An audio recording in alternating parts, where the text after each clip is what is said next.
podéis estar pensando que por qué hacemos un acto sobre hechos acontecidos hace más de 300 años. Y el motivo es muy sencillo, aunque muchas veces cueste entender, sobre todo para algunos dirigentes que les gusta seguir utilizando la falsa historia. Y es que lo que ocurrió hace más de 300 años tiene tanta importancia como lo que ocurrió ayer mismo. Y me explico. El pasado es un conocimiento que, si no se tiene conocimiento, es algo muy manipulable. Porque puedo asegurar que ninguno de los que estamos aquí podemos decir que estuvimos en 1701 para contar lo que sucedió. Y eso hace que muchos dirigentes utilicen la historia para su beneficio y a su antojo.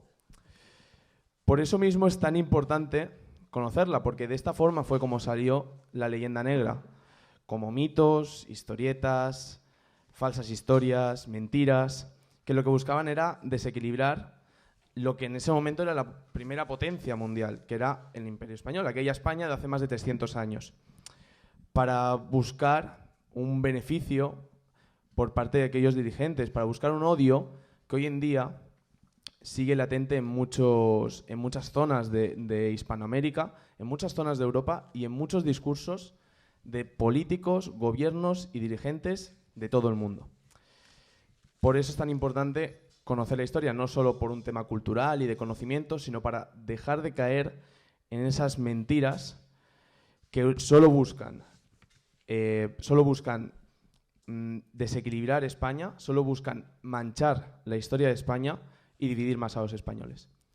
Pero como yo no voy a ser el que os voy a hablar de historia hoy, vamos, no me atrevo, os voy a presentar a los ponentes. Primero, empezando por mi izquierda, tengo a Óscar Uceda, por cierto, ponentes de primer nivel, no hemos hablado de ellos, pero tengo a Óscar Uceda, que es licenciado en Historia Contemporánea por la Universidad de Lleida, miembro del Consejo Social, también de la misma universidad, y presidente de Historiadores de Cataluña. Además, voy a mencionar un par de libros de cada uno, autor de La piel de todos o, entre otros, La historia silenciada. También Santa Marta, politólogo, periodista y divulgador histórico, colaborador en diversos medios de comunicación, especialmente radio y prensa escrita, contando con secciones propias. Autor de Fake News del Imperio Español, Siempre estuvieron ellos o Siempre tuvimos héroes. Y por último, Javier Barraicoa, doctor en filosofía y escritor, presidente de Somatemps y profesor de l'Abat Oliba, impulsor del Club Empel y autor de Eso no estaba en mi libro de historia de Cataluña o Los descontrolados de Companys. Así que, empezando ya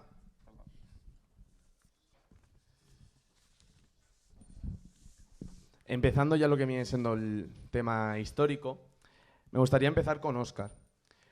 Muchas veces creo que desconocemos las obras, la situación en la que se llegó a América por parte de aquellos españoles, en esos barcos que hoy en día nos parecería una locura navegar en ellos. Y también, tanto esas obras, ciudades, hechos acontecidos, como aquellas leyes que se hicieron en beneficio, o no sé, a lo mejor me tienes que contar lo contrario, de las personas que ya vivían en América. Cuéntanos un poco sobre ello. Pues muchas gracias a Sacabat por invitarme y tener la oportunidad de compartir esta sala y este momento con los dos Javier, con Javier Santamarta y con Javier Barraicoa. Y muchas gracias también a ustedes por su presencia. Primero, me gustaría hablar de lo que es la leyenda negra. En el fondo, leyenda negra no es más que la selección de aquellos hechos negativos de la historia y su exageración, la omisión de los positivos, y eso con un objetivo político. Y este objetivo puede ir variando según el personaje, según el momento, según la historia. Sí que es verdad que en su momento pudo interesar a aquellas potencias enemigas de la monarquía hispánica en el siglo XVI como elemento para dañar la imagen de la monarquía española, pero hoy en día también pervive, y la leyenda negra es algo muy, muy latente y muy usado, y tanto en España como en Hispanoamérica. Y esto tiene una razón política detrás. Después ya hablaremos sobre el tema, pero respecto al papel de España en América, primero, el descubrimiento de América fue un error. No no tenían la intención de encontrar ni pensaban encontrar ningún continente nuevo, sino que se toparon con él en un proceso comercial que hubo de intento de encontrar una ruta hacia Oriente una vez caída Constantinopla en el 1453. Este descubrimiento de América, de forma sorpresiva, no solamente fue algo inesperado para los indígenas, sino también para los españoles. Y a partir de ahí, como bien explicabas, estos contactos se podían dividir en dos periodos. El primer periodo, que sería más violento, el periodo el encuentro con las grandes potencias hegemónicas en aquel momento en el mundo prehispánico, que eran el Imperio Mexica y el Imperio de Tahuantinsuyo, el Inca, el más conocido como el Imperio Inca, representadas por Cortés y por Pizarro. Aquí empieza también a manipularse la leyenda negra y empieza a generarse, y solamente nos llegan, nos transmiten las supuestas matanzas o esta superioridad tecnológica que avasalló a los lugareños, cuando realmente las cantidades de los españoles que fueron allí, que estuvieron presentes en estos procesos violentos de conquista, fueron muy poquitos. Y no se entiende la conquista sin la participación activa de buena parte de los pueblos indígenas que ya vivían allí y que habían sido sometidos por las potencias dominantes. Aquí yo voy a ir muy rápido, solamente voy a explicar un detalle sobre el hecho de la guerra y la conquista y otro sobre las leyes de Indias, que existe también, sobre todo desde aquella parte más negro legendaria, la costumbre de dar una explicación racista de la conquista, como si el europeo no tuviera derecho de hacer la guerra de conquista contra un indígena, pero un indígena contra otro indígena sí. Y me explico. Eran potencias invasoras los mexicas, que hacía prácticamente 2 siglos que habían llegado al Valle de México, como también eran los incas, que estaban, cuando topan con los españoles, en pleno proceso de expansión en todo lo que conocemos como Sudamérica. Y en el tema de las leyes de Indias es muy interesante porque representan el papel, los esfuerzos de la corona española desde 1512, pasando por las leyes nuevas de 1542, la revisión que hace Carlos II en 1680, un paquete legislativo con su control, con su castigo, con su seguimiento, para defender los intereses de los indígenas en contra de las ofensas que puedan recibir de aquellos españoles que estuvieran allí en las Indias. Y es algo que no solamente refleja la voluntad de la monarquía de la defensa de estos indígenas, sino que a pesar que no siempre se cumplieron, sí que se cumplieron en alguna ocasión y sí que supuso para gente muy importante como el propio hermano de Pizarro, supuso penas muy graves. ¿Qué significa esto? Que desde la visión negro legendaria de la historia se viene a decir que estas leyes no se llegaron a aplicar de forma eficaz, dando ejemplos en donde realmente no se aplicaron, cuando hoy en día vemos también cómo funciona la aplicación de nuestras leyes y si en Occidente existen penas contra el asesinato y el robo desde la época romana y hoy en día tenemos asesinatos y robos, significa que no por el hecho de que existan, no existe una voluntad por parte del Estado de intentar impedirlas y no ponen herramientas para intentar impedirlas. En el momento que tú profundizas, haces historia de verdad y ves si realmente estas leyes se aplicaron o no, ves que sí que se aplicaron y sí que hubo un esfuerzo por parte de la monarquía. Y es este el punto diferencial.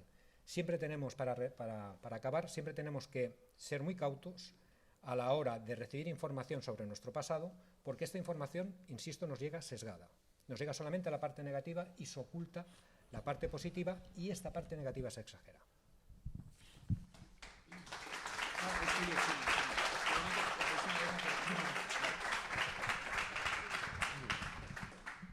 De acuerdo, os he dicho que mejor que no hablase yo de historia, que ya teníamos grandes ponentes. Entonces, ahora contigo, con Barraicoa, ya sabemos ese origen de la leyenda negra, ya vamos viendo más o menos por cómo surge, que si quieres perfilar cualquier cosa, encantado, pero también me gustaría que hicieses siempre se habla, ¿no?, de que el Imperio Español es el peor imperio que ha existido nunca en la historia de la humanidad. ¿Podrías, por ejemplo, hablarnos del tema de los imperios de allí, de América, y sobre todo la comparación de los imperios que ya llegaron, ¿no? Luego el británico, el francés, el holandés, todos estos imperios, así como...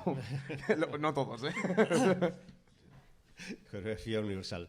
No, bueno, en primer lugar agradecer a Sacabat por este acto tan valiente Y siempre un gusto volver a la Universidad de Barcelona, donde fui depurado convenientemente por no ser nacionalista. Bueno, dicho esto, hay casi como 2 preguntas y poco tiempo, o sea que seré breve y sintético. La leyenda negra la arrastramos los españoles desde hace mucho tiempo. Ya en el siglo XIV, cuando se expande la corona de Aragón, los italianos se espantaban y confundían, ellos no distinguían catalanes, aragoneses, castellanos, todo eran malos, éramos judíos, musulmanes, moros, todo lo peor de lo peor, y eso ya se genera. Pero, digamos, hay un salto cualitativo, evidentemente, siglo XVI, luego en el siglo XVII. El siglo XVI es un siglo, digamos, de conflictos en España, tiene una política europea que, con sus roces, sus conflictos, y entonces la leyenda negra es, digamos, uno de los primeros grandes aparatos de propaganda, me atrevería a decir incluso psicológica, que se crea contra el enemigo. Eso que siempre desde ciertos personajes como Carl Smith decimos, la creación del enemigo, hay que crear el enemigo, se configura. Pues esto ya empieza, ¿no? Y entonces aparecen algunos tratados que nos quedamos alucinando, ¿no? Donde se acusa a los españoles, por ejemplo, en el Antiespañol, que es un tratado francés, se nos acusa de ser desfloradores de jóvenes, sodomitas impenitentes, asesinos, comedores de niños, bueno, unas cosas tremendas. Esto evidentemente era una guerra psicológica, una guerra de creación del estereotipo, que va a adelantar muchos siglos a lo que será luego la propaganda política más brutal, ¿no? Pero ahí yo creo que el peligro real, porque esto se aguanta, los ataques, el peligro es cuando desde dentro, y esto luego igual conviene comentarlo, desde dentro encontramos personajes como Fray Bartolomé de las Casas, que son los que propician claramente pues, este tipo de leyenda negra, ¿no? El enemigo está en casa. Fray Bartolomé de las Casas, si alguien lee su breve relación de la destrucción de las Indias, ya se da cuenta que estaba loco, simplemente, ¿no? Porque dice, llueven, hay vacas que pesan 18 toneladas y caen unas piedras que son de 500 toneladas. Y dice, este tío está loco, ¿no? Pero bueno, eso coló, hay un conflicto con Fray Toribio de Burgos, que nadie habla de él, pero era mucho más serio. Y bueno, eso es utilizado por los enemigos, evidentemente. Y entonces aparecen la guerra del papel, que se ha llamado, ¿no? La guerra del papel, hay un autor, Melquiades Prieto, que ha escrito La guerra del papel, que consiste que cuando aparece la imprenta, ya de repente descubrir el poder de la imagen, ¿no? Entonces tenemos esas famosas láminas de la guerra de Flandes, los españoles comiéndose niños, Felipe II tal, el papa de la época que apoya a España, pues es un monstruo. Todo, por cierto, con muchas relaciones, monstruos con 7 cabezas, para hacer alusiones al Apocalipsis, y por lo tanto el Papa es el anticristo, y el rey de España es el que... Bueno, toda una cosa brutal, brutal. Y como ejemplo paradigmático, evidentemente, Theodor de Bry, o de Bry, que es un holandés que tiene unas láminas conocidísimas de españoles en América quemando indios, aserrándolos a trozos, los perros comiéndose todo. Claro, un tío que nunca pisó América, se lo inventó, bueno, se lo imaginó, pero eso es la fuerza, ya no hace falta, para crear una leyenda negra, no hace falta contrarrestar argumentos. Y la segunda parte, muy breve, bueno, a mí me fascina cada vez que estudias un poco lo que ha sido la hispanidad, lo que es España, esa comparación con imperios, evidentemente... España civilizó en todo el sentido más noble de la palabra, ¿no? De poblaciones caníbales, de poblaciones tremendas, de guerras, bueno, lo que hemos visto últimamente en películas, y bueno. Pero, muy brevemente, a mí lo que me ha fascinado es la labor, por ejemplo, de los hospitales. En Nueva España, en el siglo XVII y el siglo XVI y XVII, se fundaron 222 hospitales. Esto es increíble, pensemos que en el siglo XVII, en las colonias inglesas, solo hay un hospital que solo es para marineros y gente, digamos, anglosajona. En cambio, los hospitales habían para indios. El Hospital Real de San José, en México, tenía 400 camas. Los hospitales para leprosos, los leprosos eran siempre apestados en otras culturas, como la inglesa. Y hay una anécdota que a mí me emociona mucho, que es cuando estamos en Filipinas y los japoneses han enterado que han llegado unos tíos con una religión rara, que dicen que hay que amar a los demás y tal, y le envían 2 barcos cargados de leprosos, los japoneses, a las islas de Filipinas, y con el aviso de que si no acogen a los leprosos, los españoles, pues hundirán los barcos. ¿Y qué hacen? Ahí hay unos capuchinos, recogen a los leprosos y se monta el primer hospital de leprosos en Filipinas, algo inusitado, ¿eh? Cuando los americanos toman Filipinas con la guerra estadounidense-filipina, después de la liberación de Filipinas, pues cogen los americanos a todos los leprosos de Filipinas y los meten en las islas Guilón, ahí para que se mueran ahí, etcétera. Pues esto nos marca 2 paradigmas clarísimos de imperio. De acuerdo, muchas gracias. ¿Queréis aplaudir? Claro, aplaudir, hombre, claro. No sé cuántos libros detrás y no vais a aplaudir. Muy bien. Perfecto, pues Javier, hay una cosa que quería que hoy se hablase y es el tema del discurso. Ese discurso de esta leyenda negra, de estos mitos, falsas historias, como hemos comentado. ¿Por qué los españoles lo compramos? ¿Por qué hoy en día lo seguimos comprando? ¿Y qué está sucediendo en América desde estos últimos años con ese indigenismo que ya no se sabe si atacan a los gobiernos que hay allí, si atacan a España? Cuéntanos un poco todo esto. O sea, al de Madrid la pregunta fácil, ¿no? Coño, la madre de... O sea... bueno, antes de nada, agradecer a Sacabat por la invitación y estar efectivamente entre grandes ponentes, luego estoy yo. Pero bueno, vamos a intentar responder a algo que es un poco complicado, porque claro, decía un irredento franquista, Machado. Digo porque además era amigo de Ramiro de Maeztu y Ramiro de Maeztu le manda un libelo llamado En defensa de la hispanidad, con ese nombre ya, o sea, volvamos. Y entonces le pasó, porque claro, eran amigos, qué cosas. Y entonces Machado le responde en una carta alabándole, en fin, ese libro, ese En defensa de la hispanidad, que realmente es un clásico, y dice, el problema está en que yo creo que esto no se va a entender, porque es que España siempre ha sido muy poca cosa para un español. Será cabrito el Machado, ¿cómo nos ha calado? O sea, si es que al final es lo suyo que esté a donde está, ahí en Cuyur. Claro, nosotros estamos todavía arrastrando un 98ismo, o sea, una pérdida del imperio, de las colonias, de no saber muy bien. Cuando se dice ahora que el gobierno hace mal, que no, hacen cosas buenas, que va a empezar que la historia se estudie del siglo desde 1812. Yo, coño, cojonudo, a ver si nos enteramos de lo que fue el 19, porque es parte de lo que nos ocurre en estos momentos, o sea, en la realidad. A nosotros se nos jodió el Perú con la guerra contra el francés, o sea, no tuvimos ningún problema de decadencias, como van diciendo autores conocidos como pues Roca Barea, lo siento, Elvira, vamos a estar en desacuerdo, pero no, o sea, ¿cómo vamos a estar en la época del Borbón, en decadencia, cuando es el siglo, pues no sé, de esa marina ilustrada que todavía se enseñorea en el lago español, que hasta 1560 que llegan los ingleses y roban en Manila las cartas de marear, ellos no sabían ni por dónde iban. O sea, ¿cómo vamos a estar diciendo que no, que no es el siglo de Blas de Lezo, el siglo de Bernardo de Gálvez? Por cierto, hoy es el aniversario del fallecimiento de Bernardo de Gálvez. Gracias a él, efectivamente, y a la toma del gran convoy que hace Luis de Córdoba, Estados Unidos es como tal, pero tenemos ese complejo de inferioridad. Están diciendo, es que estuvo desfilando con Washington.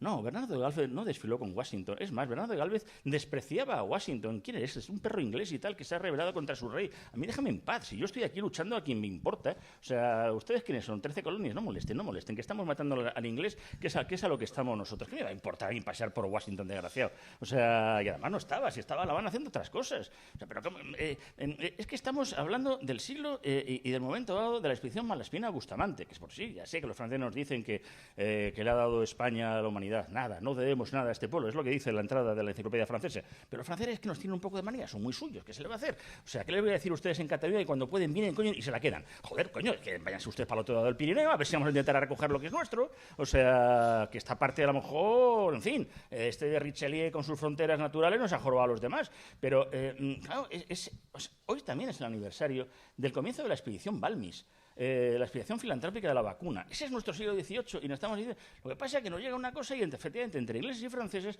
nos joden el Perú claramente con una guerra que es el francés y hace que todo nuestro siglo XIX sea un desastre. Sea un desastre porque nos vemos abocados no a un siglo mucho más sangriento, por ejemplo, que el francés. De hecho, los franceses lo tienen muchísimo más que el nuestro. Pero ya cuando llegamos a ese 98ismo, perdemos el imperio, perdemos las cosas, nos encontramos en una situación que lo que es el comienzo del siglo XX, pues empieza esa especie de pesimismo que en el fondo siempre hemos tenido. O sea, ya el propio Quevedo ya empezaba a decir, ¿qué pasa? Es que no terminamos de defendernos, porque cuando toda esta leyenda, que no dejaba de ser eso, propaganda psicológica, prácticamente donde se veía al duque de Alba comiéndose a los niños como si fuera un durmo y tal, ahí, sazonadito y tal, que me como niños. ¿Se comen niños? Pues sí, nos comemos niños.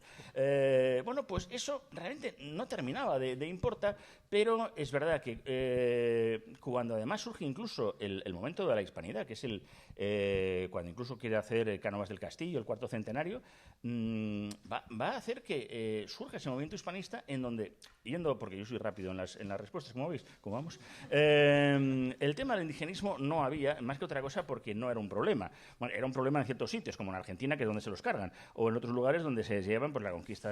Pero se intentó efectivamente que esa hispanidad se aunara a todos, estuviéramos todos ahí unidos y va a surgir de una manera que se empieza a celebrar el Día de la Raza, incluso celebra el Día de la Raza en el Boletín Oficial del Estado, la Gaceta de Madrid, otro periodista franquista llamado Manuel Azaña, en donde habla de la importancia de celebrar el Día de la Raza. El Día de la Raza, anda, a ver si lo has inventado esto, Franco. Porque no había ese planeamiento, que ahora esto es muy moderno, porque es fruto de unas políticas en el cual soy un populista, soy un desastre, no sé qué hacer. España... Sí, es que nos han robado el oro, pero si era el excremento de los dioses, y ustedes no lo utilizaban para nada. Es más, es que en 5 años que lleva usted, señor AMLO, han sacado ustedes más oro que lo que hemos estado durante 300 años del virreinato. Entonces, ¿de qué están hablando? Bueno, eso es una cosa muy puntual de aspectos políticos que no tienen que ver nada. O sea, que están utilizando la historia y, desgraciadamente, lo del uso de la historia en Cataluña se sabe bien, porque, claro, ha sido bonito cuando iba hoy para después de... Metemos unos caracoles hoy, coño, no se sabe, de verdad. ¿Cómo hacen ustedes los caracoles? A nosotros no nos salen. O sea, mira que tenemos ahí Cuanaga del Guadarrama, ¿no? Pero aquí, bueno, a lo que iba. Y claro, pasaba ahí por la calle Villarroel y decía, defensor en jefe de la defensa de Barcelona, 1714. Bueno, una cosa, yo lo veía flamear y tal, diciendo... Ya, pero es que lo que decía Villarroel no era la defensa de Barcelona en cuanto tal, porque había ahí, pues nos estábamos dando entre unos y otros, otras nuestras guerras civiles, de Suetonio hasta aquí ya ha habido varias marcadas entre optimates y populares, pero ese uso tortidiza de la historia es lo que están utilizando los indigenistas. Pero, por Dios, que hable más gente, tontos, venga, muchísimas gracias.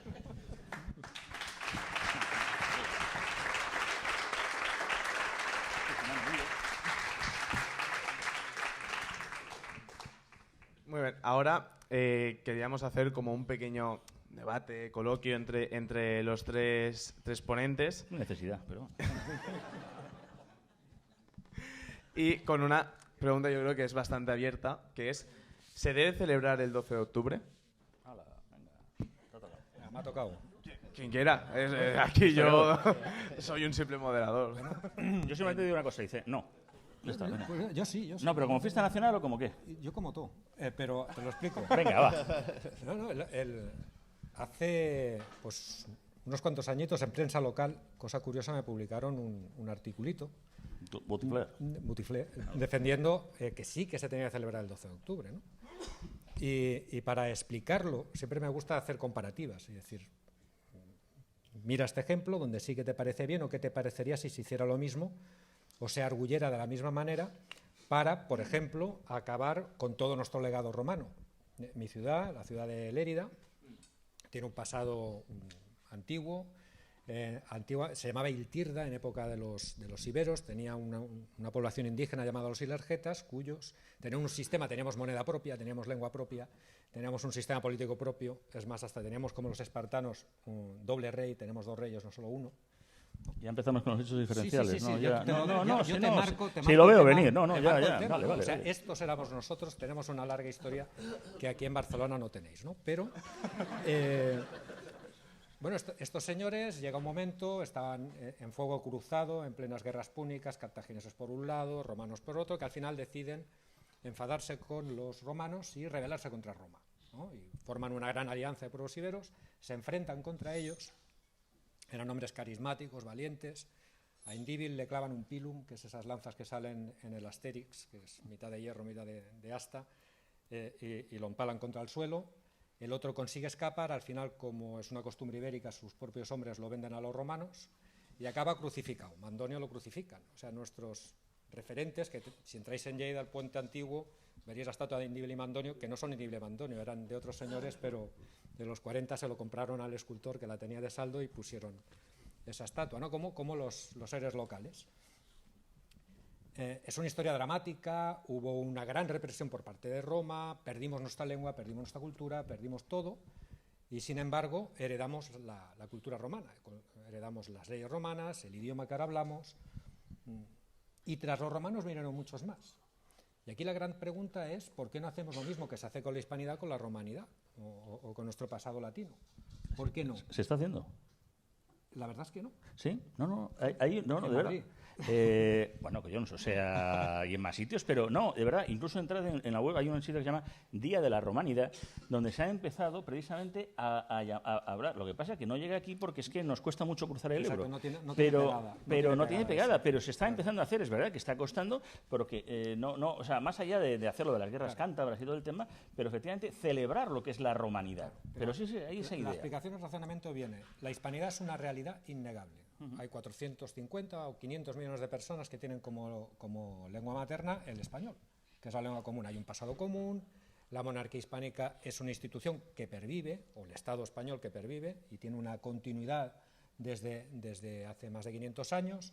Hay un legado indiscutible en cuanto a patrimonio de la humanidad. España es la tercera potencia mundial, pero fuera de España, durante el periodo de la monarquía hispánica, hay 51 sitios que son patrimonio de la humanidad levantados en periodo español, más que en España. Lo que comentabas de los hospitales, 200 y pico en México. En todo el imperio español, 1.196 hospitales, no sé si 36 o 37 universidades.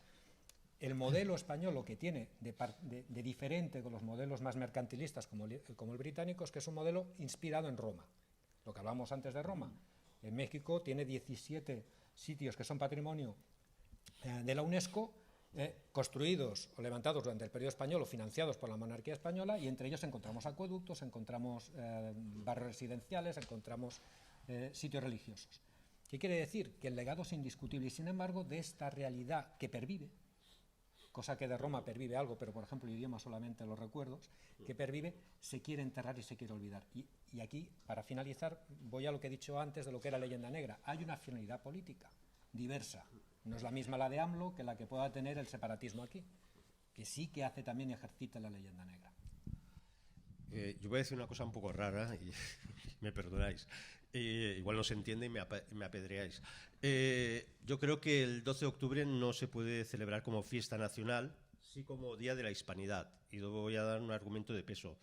Porque se declara fiesta nacional en el 87 con Felipe González y cuando Felipe González hace algo es para sospechar que aquí pasa algo. Hay una estrategia de fondo, ¿no? Claro, ya digo que suena muy raro. ¿Y cuál sería la cábala que hago? Que, como bien ha dicho Javier, la fiesta de Hispanidad es algo que surge a veces con sentido utilitario. Se celebra por primera vez en Barcelona en 1911, se celebra porque se ha fundado la Casa de América, la burguesía catalana que ha perdido sus grandes negocios en Cuba y Filipinas quiere como establecer lazos, relaciones, crear una afectividad. Negocios te refieres a esclavitud, ¿no? Sí, por ejemplo.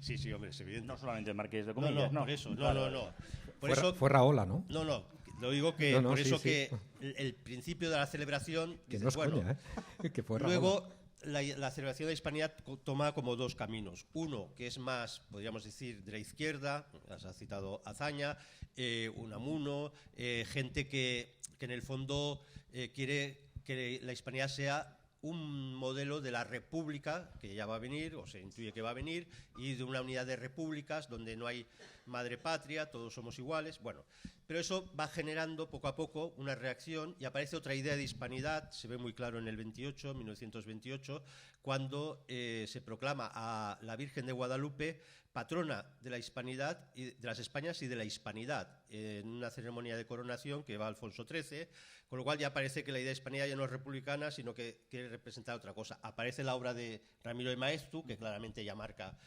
una idiosincrasia de lo que ha de ser la hispanidad, luego en el franquismo se celebra, y entonces yo creo que esta estrategia de Felipe González era para, digamos, deshacer esta idea de hispanidad con este posible sentido, declararla como fiesta nacional y, por cierto, nos cargábamos pues Santiago como patrón de España y, por tanto, yo creo que sería la fiesta nacional. Porque, además, está en el testamento de Isabel la Católica, estaba en los reyes antes de la unidad de España, en los reinos de Isabel la Católica y Fernando. Y, una cosa es la fiesta nacional y otra cosa es la hispanidad que, digamos, trascendería. Y yo creo que esto lo han querido eliminar los socialistas. No, sí, estoy además, de hecho, no hará ni 3 semanas, me parece, que hice un artículo precisamente en el Liberal, no es que me quiera citar a mí, pero es lo que tengo más a mano, en el cual, efectivamente, hacía esa reflexión sobre que la hispanidad es una cosa que hay que celebrar, pero no es la fiesta nacional. A mí tampoco me gusta Santiago porque le quitó el patronazgo de España, lo tenía Santa Eulalia. Ya sabes, el del pendón que llevó Casanova y tal, era la patrona de España. Joder, qué jabrona. O sea, si es que al final... pero Santiago tiene una representación, que puede ser católica, pero el concepto de, efectivamente, de fiesta nacional tiene que ser una cosa muy moderna. De hecho, casi la mayoría de los países, todas sus fiestas son del 19 y tal. Bueno, realmente menos el Reino Unido, que no tiene fiesta nacional, por cierto. O sea, y es verdad que celebran también las de sus patronos. Yo sí pienso que la fiesta nacional, en mi caso, la propuesta que hice además, es que tenía que ser la del 19 de marzo. O sea, la Constitución del 12, querámoslo o no, es cuando España surge como nación liberal, moderna, o sea, donde además está representada la España en la que no podía ser patrimonio de nadie, en donde había unos conceptos que, aparte de lo que había, ¿no?, de que todos los españoles son libres, y los conceptos de los españoles de ambos hemisferios, pero el concepto de nación, además es cuando la bandera de España, ya saben ustedes que es la bicolor, la que surge en la Marina, porque en un momento dado era un lío lo de las cruces de San Andrés, la cruz blanca con el tema. Mira, inventamos el fosforito antes que nadie, coño, esto, o sea, rojo, doble amarillo, rojo se ve de putis en el mar, o sea, digo, coño, España, o sea, ya está, o sea, era una bandera práctica, no tenía ninguna cosa, no, el oro, la sangre, esto es que es una bandera cromáticamente práctica para el tema, pero cuando de pronto a raíz del 12 y la que surgen además las milicias nacionales que se enfrentan al absolutismo, es una bandera progre.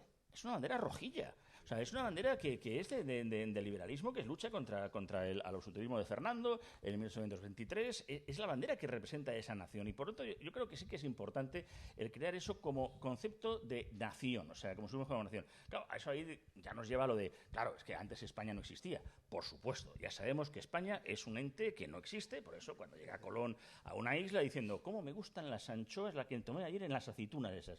La española, una aceituna como ninguna. Mira, se va a llamar así la isla.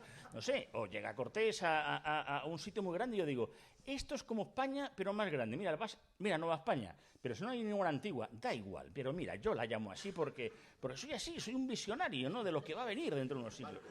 Entonces diciendo, bueno, pues a partir de ahí, pues lo que usted quiera. Pero claro, estamos confundiendo, oiga, si ya vendrá Westfalia, vendrá su puñetera madre y tal. Pero la pregunta era, lo de celebrar o no, el 12 de octubre... Claro, es como es una cosa de decir, diciendo, claro, el señor Yáñez, cuando le mandaron a hacerlo del 5º centenario, él ya dijo, diciendo, era el secretario, Felipe González, ya sabes, dice, bueno, que sepan que el 5º centenario lo vamos a celebrar, pero no vamos a celebrar un genocidio. Digo, muchas gracias, muy amable, iba de suyo. O sea, claro, es que como bien decía Óscar, que las conquistas al principio son un poquito salvajes.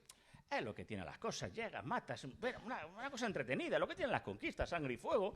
O sea, yo tampoco, además, hay otros autores que diciendo, fuimos allí a liberar a la gente, fuimos a liberarles del antrofofagismo. Si tenían caprichos, ahora no vamos a meternos con esto, vamos a intentar aquí conquistar, tú eres aliado mío, Tlaxcala, venga, de puta madre, contra estos. O sea, pero no vamos ahí, no íbamos con los morriones vestidos con azul y Naciones Unidas, venimos aquí por favor, se interpreta. Los incas estaban a ver quién era el inca, que era el que mandaba las cosas, pero todo eso está muy bien, o muy mal, pero todo lo que surge, hospitales, la imprenta, o sea, la imprenta se lleva allí, que además dices, bueno, pero la imprenta es que se llevaba para llevar Biblias, porque eran unos meapilas. Yo, que no leía nadie la Biblia, coño, que es un coñazo, no la leía ni locura. O sea, ¿para qué se hacía esa imprenta? Pues para poner y para imprimir libros de caballerías, que es lo que gustaba, y con eso además casi se empieza a utilizar geográficamente, topónicamente, muchos de los lugares. Entonces, todo eso es lo que tenemos que celebrar 3 siglos, o sea, tener eso, el primer Bitcoin, tener la primera realidad de algo que al final va a llevar a que 600 millones de hablantes tengamos el mismo idioma. Claro que hay que celebrar, y sin negar efectivamente salvajadas o atrocidades que hiciéramos. Hombre, va de suyo. Me vengo arriba, lo sé. Sí. Un puntito. No, yo quiero insistir en lo del 12. Sí, insisto en lo del 12. Si vemos cuál es el día, la fiesta nacional francesa. Es una fiesta muy emblemática, Revolución Francesa, y que además es una fecha muy concreta que significa un cambio de era. A ver qué nación en el mundo tiene como fiesta nacional un cambio de era. O sea, entramos en la edad moderna y salimos de la edad media con el descubrimiento de América. Ya, o sea, pero es que los franceses venden. O sea, vamos a ver, como los británicos, por eso yo reivindico. Yo reivindico por 2 motivos. Por la importancia de la fecha, que es una fecha en la que realmente el mundo se encuentra por primera vez, ya sabemos dónde estamos todos. Ya se han acabado los desconocimientos, ese continente desconocido, este otro mundo desconocido para ellos, al final se ha acabado. Y por otro lado, lo que decía el capítulo 3, que estabas hablando de la Constitución del año 12. Yo soy un poco romántico para esto. La hispanidad son los españoles, o la soberanía española reside en los ciudadanos españoles de ambos hemisferios. O sea, y esto es un momento clave en la historia que se rompe con las independencias, y se rompe porque las cosas se hicieron mal aquí, se hicieron mal allá, ¿no? Pero yo creo que la fecha es tan potente que no tendríamos que perderla. No, si yo creo que hay que perderla. Yo creo que hay que separarla, como dice Javier. O sea, hay que celebrarla, pero dándole el valor de hispanidad. Pero, lo niego, por eso hablo del capítulo 3, o sea, de las constituciones, que es una manera también de reivindicar la hispanidad. Hay que mirarlo desde las dos partes. O sea, yo entiendo perfectamente lo que estáis diciendo, pero también como fecha española, porque al final quien descubre es una expedición financiada por la monarquía española, que acaba descubriendo las Indias, porque también es otro. Aquí siempre se le llamaron las Indias, lo de América vino bastante después. Bueno, yo creo que no se van a poner de acuerdo. Podrían estar toda la noche, yo creo. Pero, Comádese. pero bueno, está bien. Luego con el gin tonic y eso. Pues, sí, seguro. Habrá gin tonic. Sí, aquí en Barcelona hay gin tonics. ¿Ah, sí? Sí. Luego, la siguiente pregunta que quería hacer, y es que te lo he comentado a ti antes, el tema de que yo creo que es importante cómo el dinero muchas veces público está destinado, y cuántas películas de historia de esa España, ¿no? Del Imperio Español, no de la Guerra Civil, que tenemos muchas películas, que está genial, pero ¿por qué no podemos sentirnos orgullosos también de esa parte de la historia? Que la historia de España no empieza en 1936 o en 1931, empieza mucho antes, y no entiendo yo al menos por qué no podemos sentirnos orgullosos. A ver si vosotros pues nos podéis responder, o si al final tenemos que sentirnos orgullosos y poder hacer películas, series, que al final cada año Estados Unidos saca 50 de la guerra de Irak. Yo no lo entiendo. Yo no voy a entrar en sentirse orgulloso o no, aquí cada cual con lo suyo, pero sí que es verdad que tenemos una historia muy rica, de las más ricas que hay en el mundo, y que esta historia da muchas historias para poder historiar y para poderlo poner y hacer series de televisión, para poder hacer grandes películas. Hay grandes historias, solamente tenemos que rascar un poquito en nuestro pasado para ver de todo, podemos hacer la historia de, yo qué sé, Isabel de Barreto, por ejemplo, ¿no? La primera almirante conocida de la historia a finales del siglo, creo que fue en 1595, ¿no? Cuando tenía mala hostia, lo sabes. Pero esto lo decía el piloto del portugués que se llamaba París. Claro, coño, pues el ganador de los sus amigos y tal, los juega del palo mayor de la Jercia, tal. Aquí, sí, por desgracia, buena parte de los cronistas, claro, te llegan las noticias del cronista. El cronista era el piloto. Claro. El piloto se llevaba fatal con ella. Como Pigafetta con Elcano, que ni lo Como nombra. Pigafetta con Elcano, que ni lo nombra, exactamente. Sin embargo, a Magallanes lo deja por las nubes y Magallanes hará para darle de comer aparte. O sea, si seguís un poco cómo fue la expedición, fue un desastre. Y quien salva la cara y quien consigue dar la vuelta al mundo, que era la ruta lógica, era Elcano. Y Además, Espinosa también. exacto.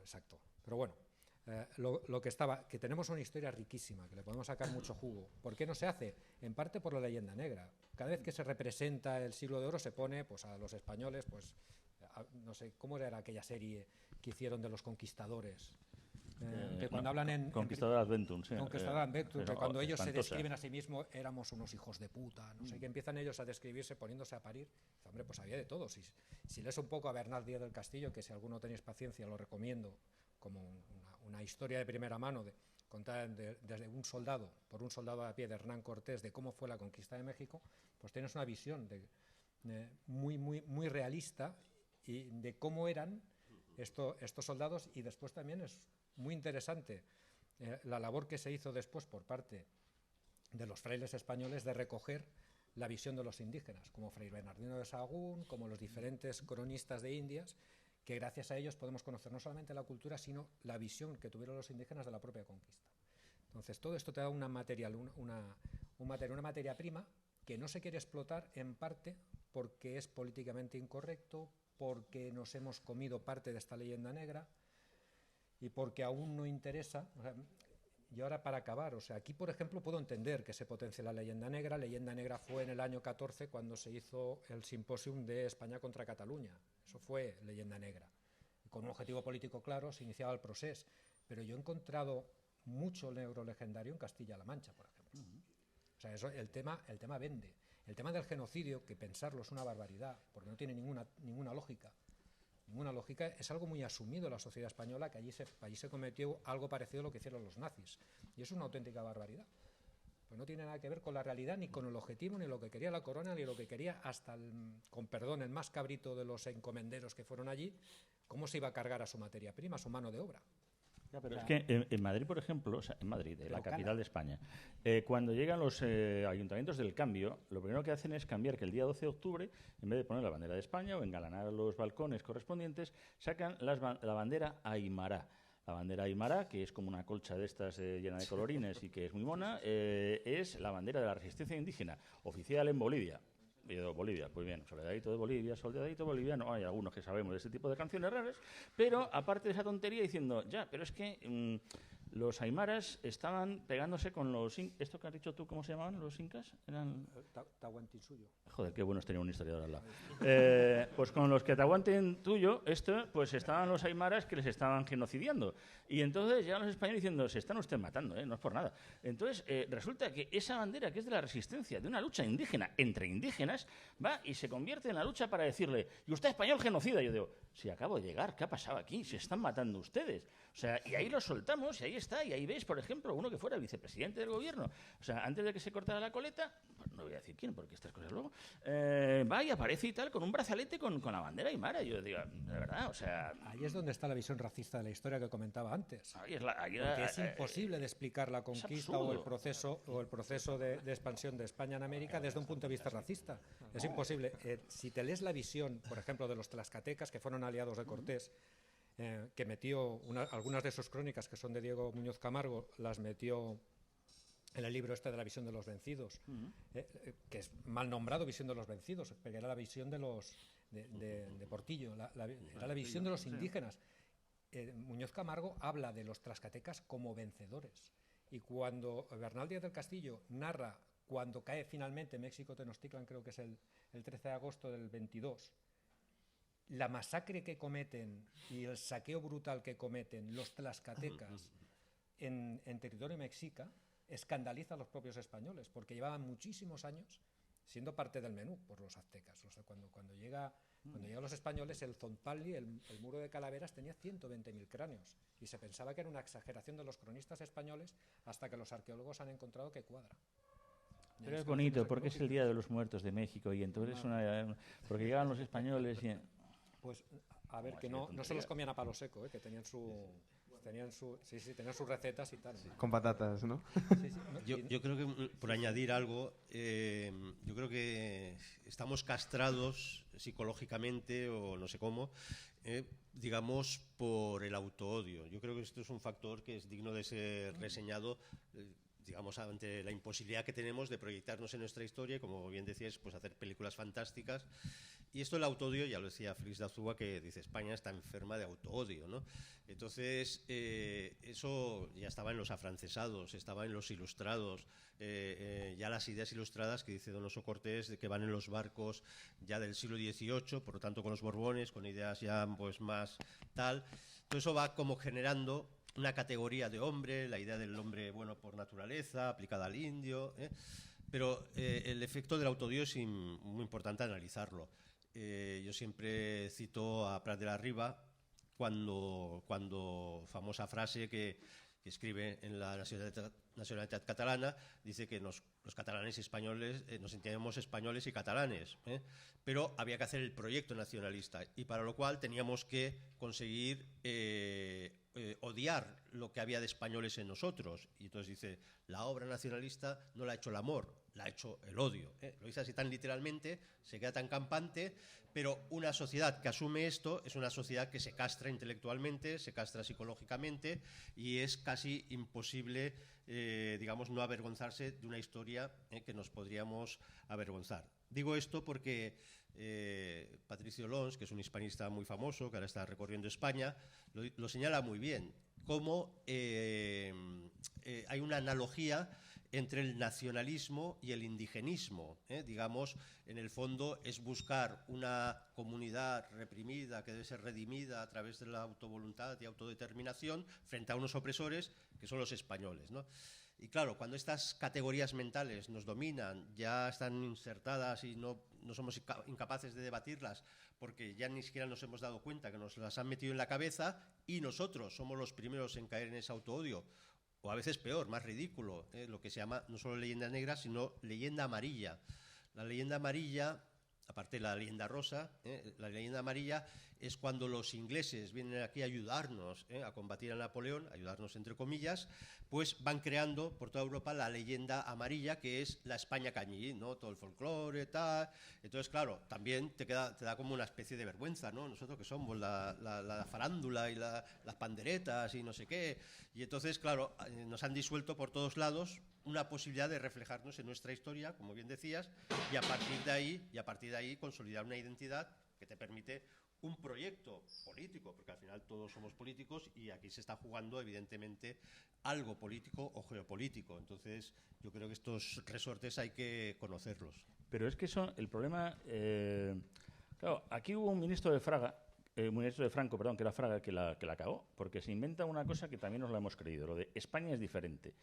¿Diferente a qué o en qué, con qué relación a qué? O sea, porque efectivamente, o sea, esa España de Mérimée, del Próspero, las cosas estas y tal que veía, ha calado, pero ha calado de una manera en que era pues tan normal que, bueno, mi hermano en su momento pues tuvo una novia alemana y tal, y cuando ella volvía, estaba aquí en España, volvía, la abuela de esta novieta y tal, le decía, oye, ¿qué tal? Entonces tienes un novio español, ¿te pega mucho? O sea, tiene... En un momento dado... Perdona, doña Irene, o sea, siento que estoy haciendo apología de la violencia, pero era una cosa porque veía eso, la cosa esta en plan de que una manera... Pero voy a contar una cosa también tan tonta, pero insisto, lo que tengo más a mano. Yo estaba en la época en que estaba trabajando en la Comisión Europea, pues ahí estábamos, un español, un inglés, un francés, un alemán, lo del chiste. Y entonces estábamos en un momento de parada, aparece por ahí una guitarra, la guitarra llega hasta mí y tal, y yo, muy bien, no, tú, ¿yo qué? El español, la guitarra. Y yo de pronto me acordé de una cosa que leí de Javier Poncela y yo digo, espérate, a ver si... Yo no, os cuento, es que en bachillerato en España nosotros nos dividimos por dos troncales, flamenco y toreo. Y yo, os lo juro, y ya, claro, mi familia es más de toreo. Entonces, claro, no le hemos dado, porque luego en flamenco ya luego dar los palos, las castañetas y todo el tema. Y yo ya estoy en tercero, ya he hecho una vaquilla. No me digas, ¿has toreado vaquilla? Y digo, sí, pero solamente y tal. Y yo decía, bueno, había otros dos españoles mordiéndose y diciendo, Santa Marta es esta. O sea, y todo el mundo mirando y diciendo, qué bien. Y las panchorillas, ¿cómo las pones? Con mucho miedo, porque acojonan, parece que no. Y tal, te viene el toro y todo el tema diciendo, se lo están creyendo. O sea, entonces aquí licenciados y tal, gente de la Comisión Europea. Pero lo veían lo más normal, tan normal como que yo, porque ser español tenía que saber tocar una guitarra. O sea, pues no, señor, toco el violín. Mal, pero lo toco. O sea, te puñetas. Pero bueno, es este tipo de cosas que hemos hecho en el que incluso cuando hacemos hasta películas... Mira, hemos hablado de lo de Balmis. Joder, qué buena película salía de la expedición Balmis. Ya está. Se llama 22 Ángeles y es una mierda. O sea, claro. O sea, y dice, joder, lo de, no sé...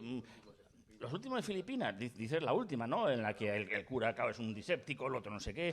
Claro, mira, hay una película que yo veo que es magnífica. Hablando de los ingleses también hacen unas películas, es verdad, y cuando salen los españoles tenemos que ser los malos, pero somos unos malos cojonudos. O sea, tú ves a Felipe II de negro, rodeados de cardenales rojos, y aquello ya, o sea, cuando aparece, en un momento dado, yo ya estoy casi esperando el... Coño, es Palpatine, coño, ahí aparece y tal, ahí Felipe II, Palpatine rodeado de la Guardia Roja y tal. O sea, yo digo, coño, ni Andor ni cojones, Felipe II, cojona. Claro, tiene que ser un malo bueno. Pero Master y Commander es la definición de la película perfecta. Hablan de Nelson y no aparece Nelson. Hablan de la gran armada británica y realmente no sé, no hasta que era un barco coño subiendo. Para colmo meten, como quien no quiere la cosa, la expedición del Beagle de Darwin. Los tíos además tocan el cello muy bien, por cierto, una pavana española. Coño, eso es como no... Porque un biopic es un... Hay que hacer una película de Blas de Lezo, yo no que la cagamos. Y además es que, si no hay que hacer historias. Historias, efectivamente, como dice Óscar, donde que tenemos mucha cosa que hacer, pero saber contarlas. Y eso nos falta. Y nos falta porque además, efectivamente, está la parte política en la que hace que cualquier cosa tenga que tener un componente político. Y eso es lo absurdo. ¿Qué componente político ves, o incluso de nacionalismo, en un Master and Commander? No. O sea, pero ahí todos se llaman de usted, qué bonito. Le acaban de reventar la pierna al niño. ¿Qué? Te vas a morir y tal. Señor Phillips y tal. Su pierna es una puta mierda. Sí, y tal. Y dice, qué bonito, se llaman todos de usted. O sea, y nosotros si salimos los españoles estamos todos guarros, o sea, no nos hemos luchado en años, es una cosa y tal, aparece ahí el Escorial y está que se cae a trozos ya, o sea, de Ribos Arias, el Escorial, se cae. ¿Por qué? No lo sé. No esperaba ese corte de golpe.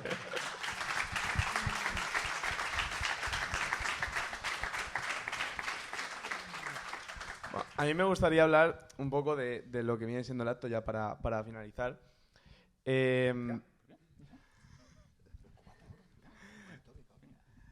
Tengo que decir que este acto se ha hecho gracias a varias asociaciones, las cuales pues quiero agradecer y creo que tenemos que seguir dando esa batalla, cada uno por nuestro lado. Pero me gustaría hablar un poco de Sacabat. Sacabat ya nació hace 4 años en esa UAB tan dura, llena de coacciones, amenazas, insultos y un largo etcétera. Y siempre hemos pensado que siempre hacíamos actos en la UAB o en la UPF. Pues aquí está el primer acto en la UB. En la Facultad de Derecho. Debería de haber sido en otra facultad, en la Facultad de Historia, por el tema que estamos tratando. Pero se intentó, no vamos a decir que no se intentase. Conseguimos un aula, aún la recuerdo, la aula 401. Pero a los 2 días nos llamaron, no nos escribieron, no sabemos muy bien por qué no quieren dejar en escrito, nos llamaron para decirnos que no podía ser, que este acto no se podía hacer. Con los mismos, misma hora, mismo día, mismos ponentes, mismo moderador, todo. Pero nos dijeron que no se podía hacer porque no querían problemas, no querían follones. Y aquí mi pregunta es, ¿quién genera esos problemas? ¿Nosotros? ¿Que hacemos un acto normal, que hacemos las cosas que haría cualquier asociación en una universidad? ¿Que hacemos actos educativos como este? ¿Que hacemos actos reivindicativos? ¿Hacemos carpas? ¿Participamos en la feria de asociaciones?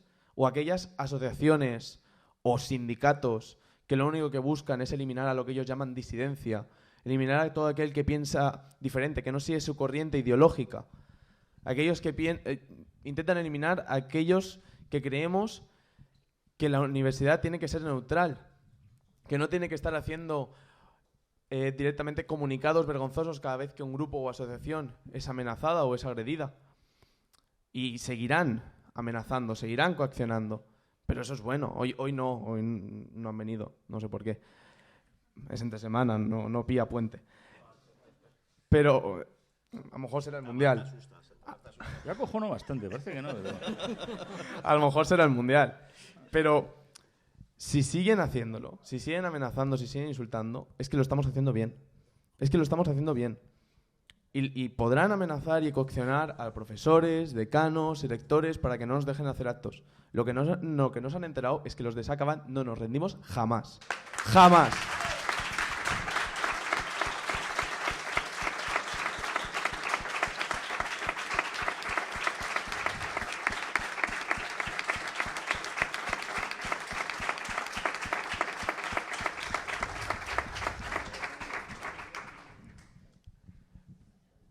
Diga. Sí, claro. ¿El que te llamó se identificó? ¿El que te llamó No me llamó a mí específicamente. se identificó o no se identificó? Podemos decir que sí, pero bueno. Es que puedes haber pedido algo escrito. Estamos en ello, que esto no se va a quedar aquí. Esta historia no se va a quedar aquí. Antes ya de pasar a lo último, ya que será la ronda de preguntas, que se me había olvidado ya, claro. Me gustaría hablar de otro tema. Seguimos siendo una asociación que no recibe ni un euro de dinero público. Y no es que quiera hacer nada de marketing, ¿eh? Ya sabéis que para mí lo más importante es tanto el apoyo económico como el apoyo personal. El apoyo económico no voy a pedir aquí ninguna donación a la urna del Butifarrendum ni nada parecido. Lo que sí que voy a deciros es que nos podéis ayudar de cualquier forma, con donativos, con la lotería de Navidad. Pero lo que más me importa para mí y para todos los que somos de Sacabat es el apoyo personal. Es el apoyo personal. Es a todas estas caras nuevas que hoy veo aquí en el acto, es que os apuntéis a Sacabat, que participéis, que no tengáis miedos, que no tengáis miedo, que no solo hacemos actos en aquellas universidades donde hay que ir un poco más protegido. De acuerdo, que también hacemos muchas quedadas, hacemos cenas como la de Navidad, que viene ahora, y hacemos cosas de verdad que valen la pena porque Sacabat es una familia.